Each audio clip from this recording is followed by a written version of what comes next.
Welcome back to View from Brussels. Today in the studio, we're joined by Nela Riehl, who is the chair of the European Parliament's Committee on Culture and Education.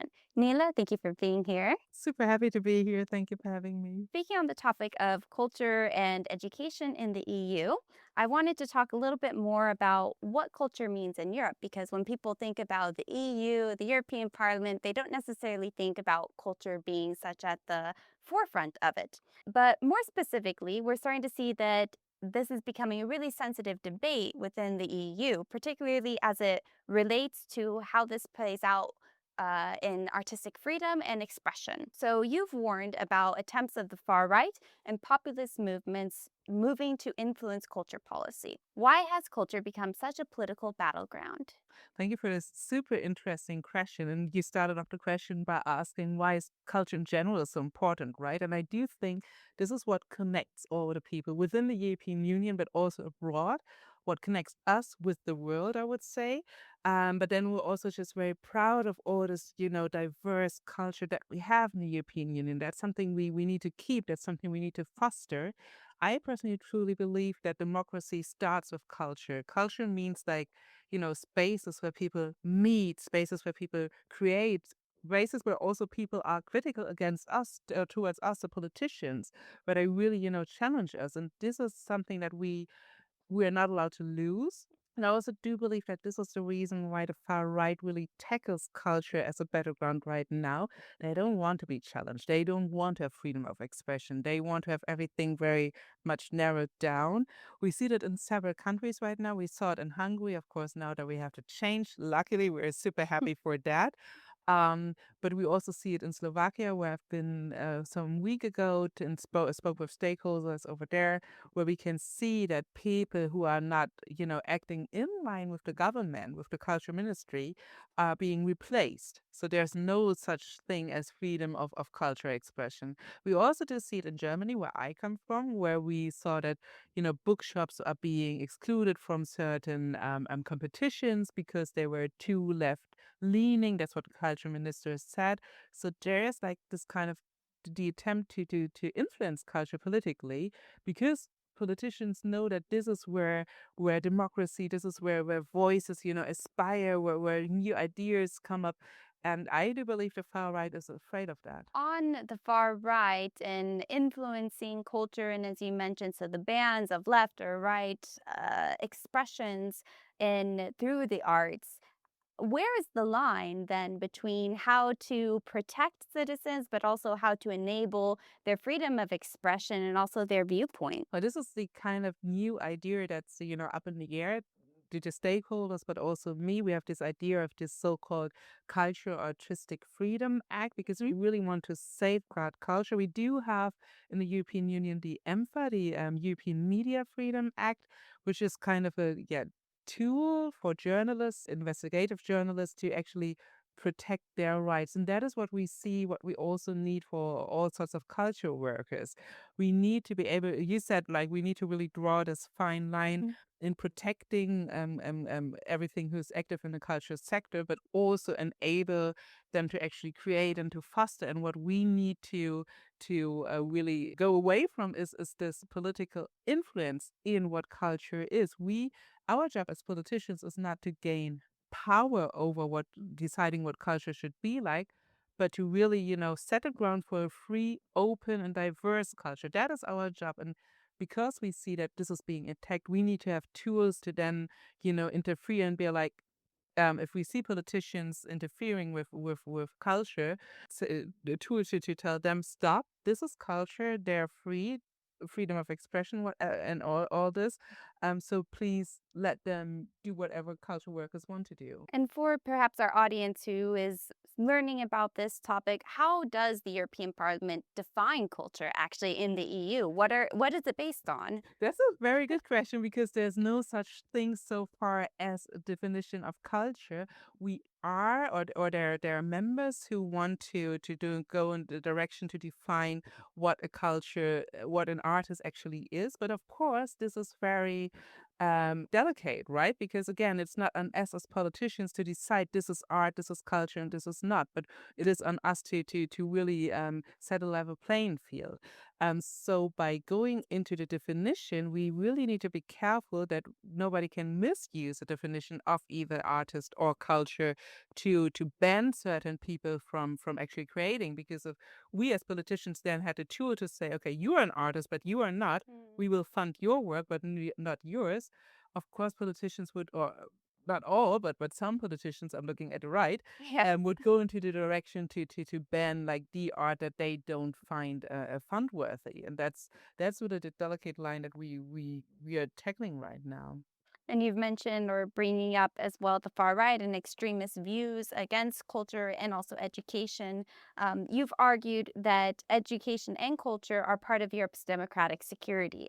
How do you see them acting as a shield against extremist views? Well, I've been a teacher myself for over 10 years. I entered parliament 2 years ago.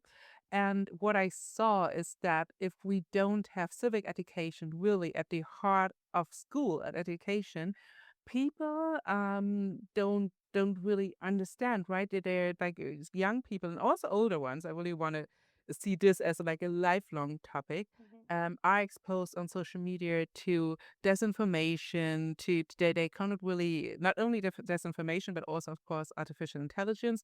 So people really cannot decide anymore what is real and what's not real, what's true and what's not true.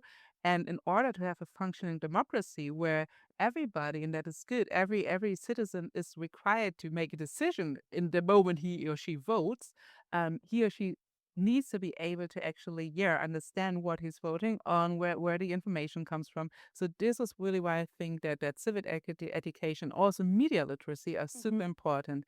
And culture, again, I said it before, is for me really the room, the space where people gather, where people meet, and this critical voice also towards their own politicians. And we need this kind of corrective that we have with culture in the democracy to have a it's just to go into politics that are diverse, to go into politics that reflect different opinions. If we didn't have culture, everything would be really narrowed down to some, I don't know, very straightforward view. There would be no ideas floating around. So we really needed in order to have a flourishing democracy. And you were bringing up the media literacy, and that is a topic that's related to many other Mhm. topics and files going on right now at the EU level, particularly the DSA. And a large part of how young people, in particular, access information today, and also the current generation, is through many online platforms such as social media apps.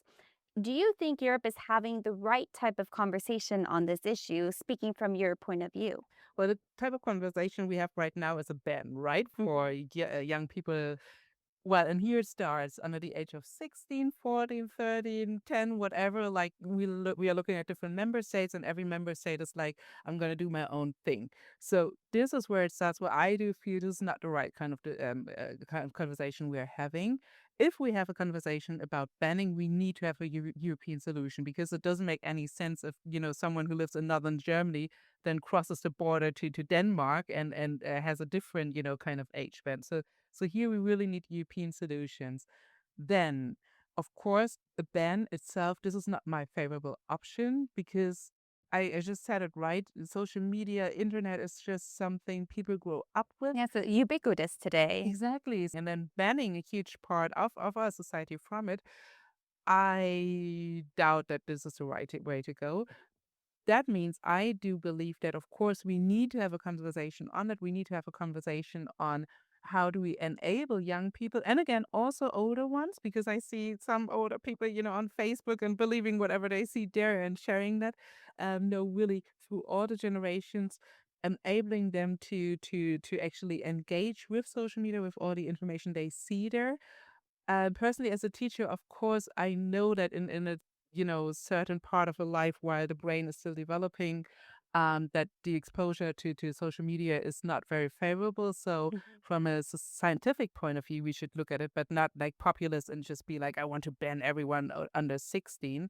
Yeah. So we really need to also think of other solutions, such as looking into algorithms, looking into really European and social media platforms. Like, what else can we do than just banning? Well, what would you say perhaps is sticking on you brought up the age Mm. 16, and I know in the United States that the age to drive is at 16, Yes. and in Europe it's at 18. So, what would you say to perhaps critics who use that as an example of why a social media ban would be effective?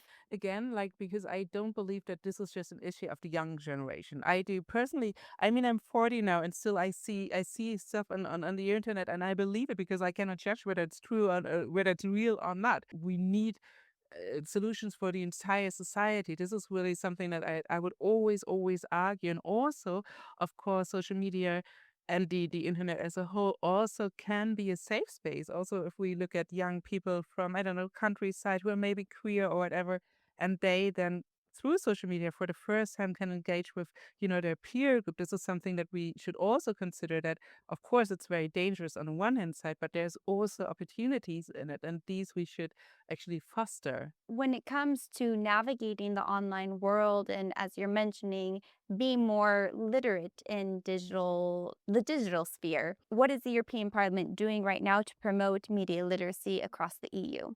Well, we as the European Parliament, or as the Committee on Culture and Education within the European Parliament, we just had a so-called own initiative report, an ENI, on what we think should be done to foster media literacy. At the same time, the Commission also comes with proposals, right? So this is now where we need to meet and Mhm. to see what concrete steps should be done. As I mentioned before, what's always in there is that we need to have European solutions. I think this is really where we need to get back to. This is also holding the big tech, so-called big tech, right now accountable, because we have the tools. We just don't dare to implement them as much as we could, like the AI Act, the DSA, you mentioned it. We really need to make sure that we're not afraid to lose any of the big tech. We're a huge market, so they will adapt to us.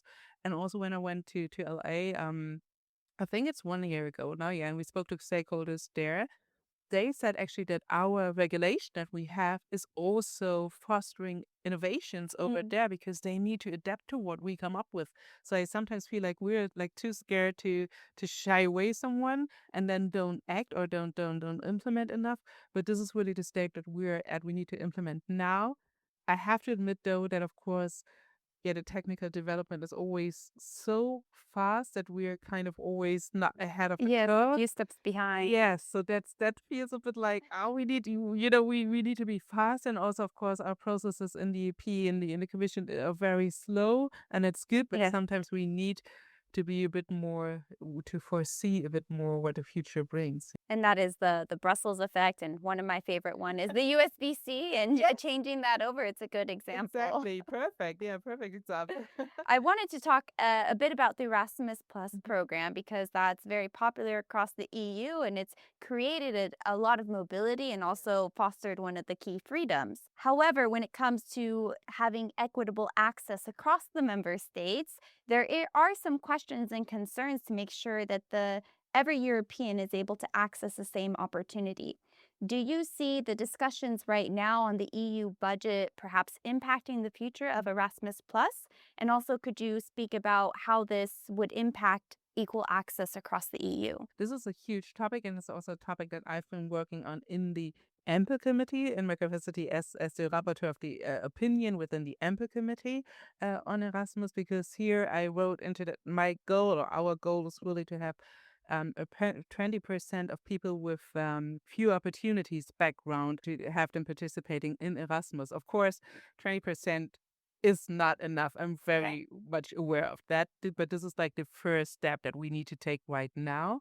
Talking to the commissioner, who is Roxana Mensato, EVP, she's very much on board, and she also shares the same vision that we need to get there where every European once in a life has the opportunity to take part in Erasmus. We're not there yet. We won't be there with this budget right now, or with the next MFF yet, but this is our shared goal. So the goal exists, and that of course, if every European has the possibility to take part, that means accessibility. For that, of course, we need an even stronger budget.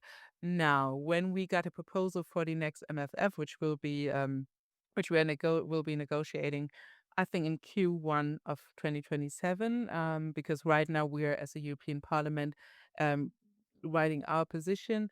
Um, we were we were of course skeptical, but it was okay-ish. Like Okay. we're a bit like, okay, this is not as bad as it could have been.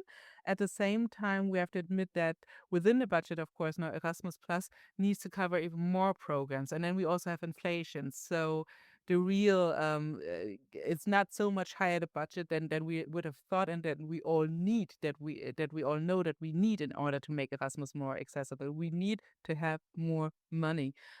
So I'm kind of afraid that member states and the commission will be very, you know, like be a bit like, it's fine. We keep the name Erasmus. It's fine, but then they don't want to put the money behind it. And I also talked to the German minister Karin Prien, who was already now very skeptical because of course Germany gives a lot of money, and she was already now very skeptical about the budget. It was not so promising to hear. So it's going to be a huge, huge fight. Recently in the news in the United States, there are talks about cutting the flagship Mhm. Fulbright program. Mhm. I'd like to make a bit of a comparison of how that is in education and the mobility and competitiveness of the future workforce Mhm. and programs like Erasmus Plus encouraging this. So, do you have a point of view of perhaps how Europe could set the example of why these programs are so critical, Mhm. perhaps also for our partners in the US? Yeah, very good point actually. To have us standing as the perfect example for it, right? Because also Erasmus, of course, Erasmus Plus is known worldwide, and we have also Erasmus Mundus. So it is something that we are known for everywhere in the world, I would say. Now, as you pointed out, Erasmus is about mobility, and that is something that is also because like one of the buzzwords that we have right now is competitiveness within the commission. Mobility actually help to be competitive. And having people participating in Erasmus is something that also shouldn't be the main goal, I would say. But of course, it is one of the reasons to also stick to Erasmus, that we foster our competitiveness. So this could be a good example maybe for the US to look at us and be like, okay, this of course it does cost money in the first place, but in the long run, we can also see it as an investment. I'm really convinced by that. Lastly, I want to be turning a bit to AI, and also you can't talk about the next generation or digital literacy without AI. And you brought up the AI Act yourself. So, how do you see the conversation around having more accountability for the protection of artists' work within the EU taking effect? Particularly, what would fair remuneration look like and the protection via copyright, etc. Also here we just had an INI report here in the European Parliament on copyrights, of course, because this is super crucial. This is what every stakeholder I'm talking to, they're all worried about AI. At the same time, though, this is also something I have to mention here. Nobody wants to be, prohibited from working with AI. So Mm. this is also again a balance we need to strike. Artists want to be creative. They want to use these new tools. So this is, a fine line again here that we need to tackle. But we are very, and here I would say the Commission, also the member states, and also the Parliament are very, strong and vocal about that. Human creation needs to be in the center, and that's what copyright is about, right? So far, AI has been trained by just works or creations that are out there without fair remuneration, without even without mentioning who the artist Yeah, actually is. absolutely. So this is something that we now try to also put in this evening report, and that the commission will be working on, that we make sure that artists, it's a bit like, I don't know how familiar you are with this opt-in, opt-out, and Yes, you're yes. right, yes. To let their work be referenced. Exactly, Yeah. exactly. So this is a discussion we're still having also with the stakeholders, because my feeling is that there is no one preferable line within the stakeholders, someone this, someone that. So we need to figure out what's the best way to go. But we will have either opt in, opt out in the long run, to make sure that artists are always, always being paid for their work. Then, of course, there's questions like, do we, because even now there's on Amazon you can buy books fully written by AI, right? So and But maybe there's something tells at the same time that we're getting accustomed to these yes, M dashes and exactly, yes. weird Yeah. formulations Yes. of what's human Yeah. authenticity versus Yeah, AI. and are we willing to actually pay for it? I think that's a Hmm, question. Like, is that's a good everybody question. really willing to pay for it? So one of the ways to go could also be like, have this, I don't know, sticker on books written by AI or even written by a human, like, to just make it edited to make it. So I do think again we need to be creative right here. We need to be somehow ahead of the curve and really think into every direction to make sure that human creation is in the center and that people actually know also when we listen to music and stuff so that people know what they are listening to. I think this is a huge, huge step to take. And as a former teacher, as Yeah. you mentioned, what do you think the youth are aspiring for with the future? Mm. And also, what are they expecting out of the policies that are coming right now? I think first of all they want to be not only heard, but they want to also sit on a table. And I think that's really, really something that I'm advocating for, that we always should, not only listen to the youth, but really bring them there and share their views. For example, on AI, I had a feeling my generation, I would say, we're kind of afraid sometimes of AI, and they were not so much. They were a bit like, they find it pretty uncool. Like, who would even use that for? There was like, no, so they would never even have the idea of creating, not all of them, of creating a book or something by AI. So this perspective somehow for me was really when I had them at the table was a bit like, oh, okay, cool. Like, investing in education actually leads to having a youth that is also engaged and that is also critical against us. So that was really cool. Yeah, I do believe that the youth is asking us to fight like all the big problems that we have, to not forget about the climate crisis. Hmm. That is something that hasn't been mentioned so often in parliament in the couple of 2 years that I've been Yeah. there. So they will hold us accountable one day. That's something I really feel. Yeah.